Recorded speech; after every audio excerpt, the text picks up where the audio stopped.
Hello, and welcome to Gundam Customs review of Boku no Hero Academia, Chapter 103. Now, last week we didn't actually have a chapter of Boku no Hero Academia. So with this week's episode or chapter, um, it actually I needed to reread the last chapter to even get to where I am. Now, with this, the chapter actually begins with Inase, the guy who smashed his head against the ground to say sorry after he bursted in saying Plus Ultra after Kirishima was trying to say it. He leaves and the rest of the group is kind of like, okay, well, that's weird, and why did he not join UA even though he got an invitation and he denied them? And he says he loves them, but he doesn't join. Now with this, I really don't have any speculation on that except for maybe what happens later on in the chapter, which I'll get onto that a little bit later.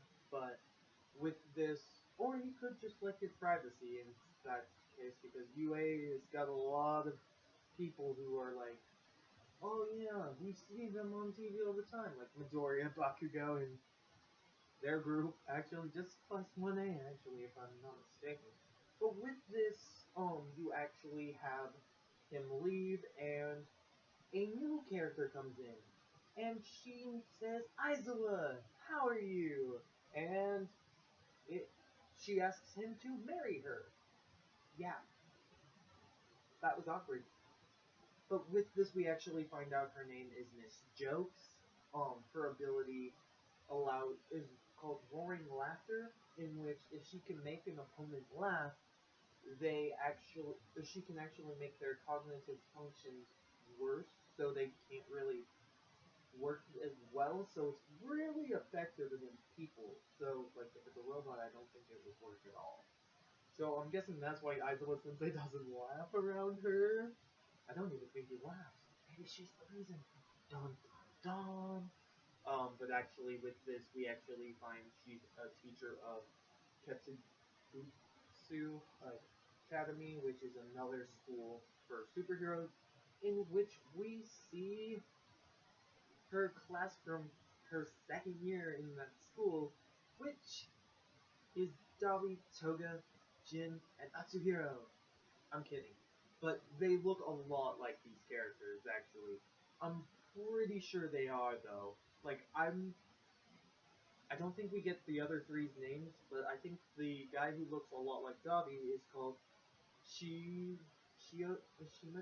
Or I wouldn't be able to pronounce it even if I saw it correctly, actually. But with this, he is a lot, or he looks a lot like Dabi, except for without the whole like zombie stitching kind of thing. So I'm pretty sure that's Dabi. I know that sounds weird, but like I could have a theory just like they were a whole bunch of students who just saw Stain on TV and were like, I love Stain and his ideology, and just joined him. Because these guys had to have failed their provisional licenses at least once as their second year. So that could actually have led them to be super villains or undercover super villains if you've seen my Dabi video.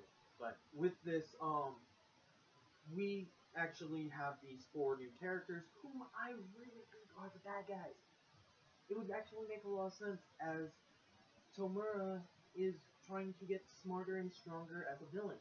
Now with this, he has all four of those characters, as well as Kenji, Shuichi, and that one character we have not seen that was like this big, massive monster.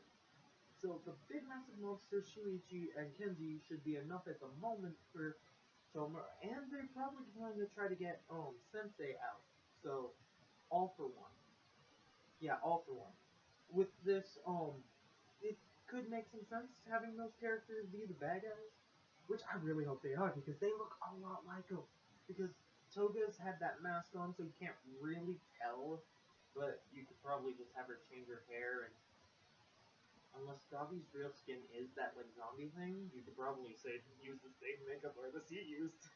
Because I'm pretty sure that guy, if all the other ones aren't the villains, that one guy has to be Davi.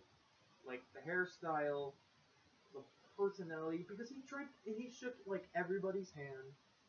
Then he tried to shake Bakugo's hand. His eyes were kind of covered up, like you couldn't see them, and it looked more like one of those characters you like see in anime where they go up to someone, their eyes are like covered, and it's like,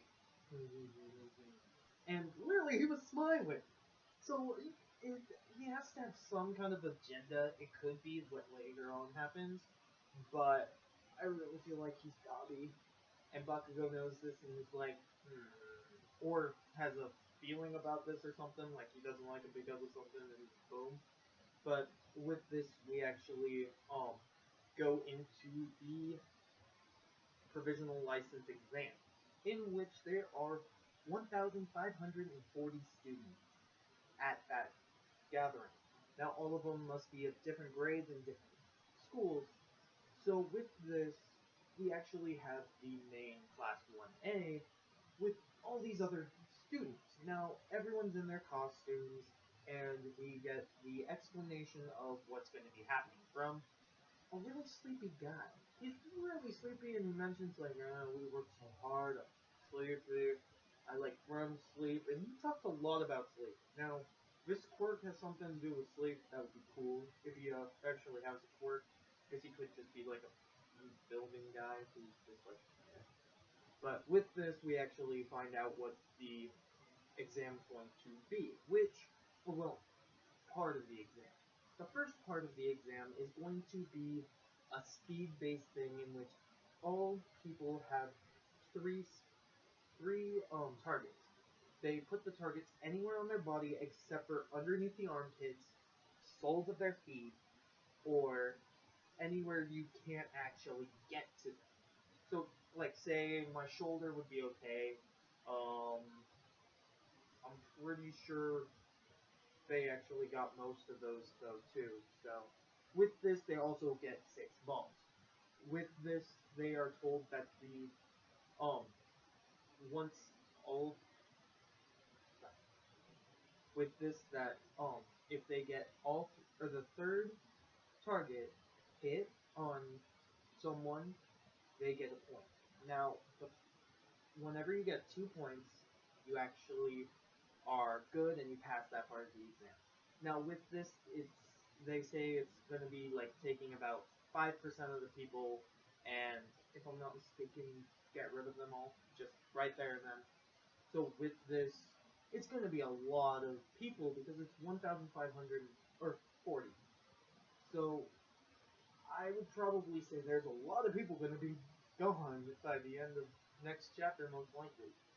But with this, we actually are told that, or with this, they actually are like unleash the doors, the walls come off, and you are in the middle of this big, giant arena with like almost all sorts of battle areas. Like there's cities, mountains, and a whole bunch of different ones. So with this, we actually will have versatility in the battles, and probably it's going to be several chapters just for this part of the exam, as there's a large area, there's so many kids, and yeah.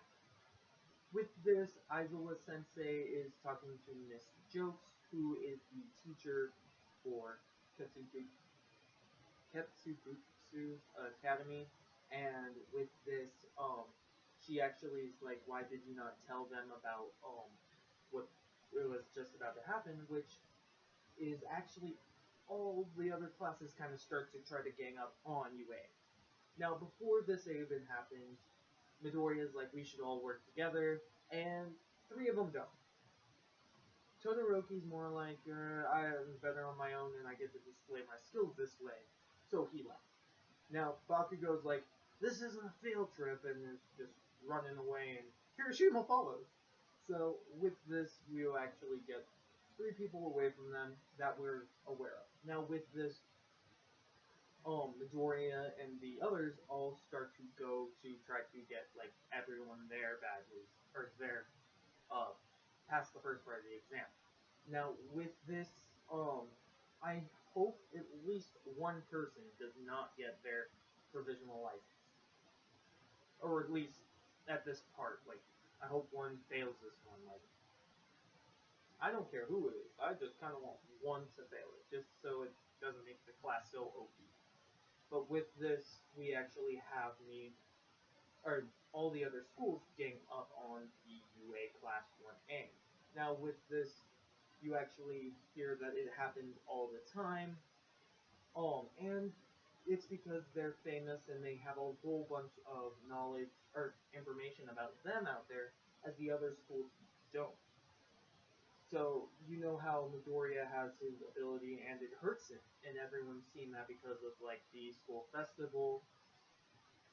Everyone believes that his arm is super strength, but it hurts himself. Now, with this, they're gonna be surprised when he doesn't hurt himself when he uses his fist. If he even uses his fist, he'll probably use his feet. But with this, we actually, and that's probably why they had in the last couple chapters have them train to become like 2 special moves, as they would probably guess this would happen, and if they have 2 special moves, it would actually be different from their original fighting style, and they can actually surprise all the other students at the event. Now, I'm pretty sure that a lot of the people are going to get through this round from UA, so it's going to be fun, and the one who seems to be leading the attack is the one I think is going to be Dabi. I really do think he's Dabi. If any of you guys don't think he's Dabi, please tell me why you guys don't think so, because I really think he's Dabi. But with this, it ends the chapter with Midoriya, and all Midoriya, Mina, Tokoyami, and Mineta all kind of like knocking some of the balls away that are being thrown at them. Now, this is a question I had like a little while ago, like last chapter or maybe the chapter before, about Mineta's like grapevine or the balls attached to the rope. Like at first, I wasn't sure if that was a weapon or a special attack, and it seems at the moment it is actually a special attack, as when we see him use it at the end of the chapter, he doesn't have his balls on his head. So it must be a special attack, and I hope it's called Grapevine, just because of the fact that it makes sense because he's the grape boy, so Grapevine attack would make some sense. I know I'm stupid, but with this, I would like to know what you guys thought of this chapter. I really enjoyed this week's chapter of Boku no Hero Academia. What did you guys think? Comment in the comment section below. Give me a thumbs up if you liked, thumbs down if you didn't. And I hope you guys enjoy your day and have a custom day. See ya.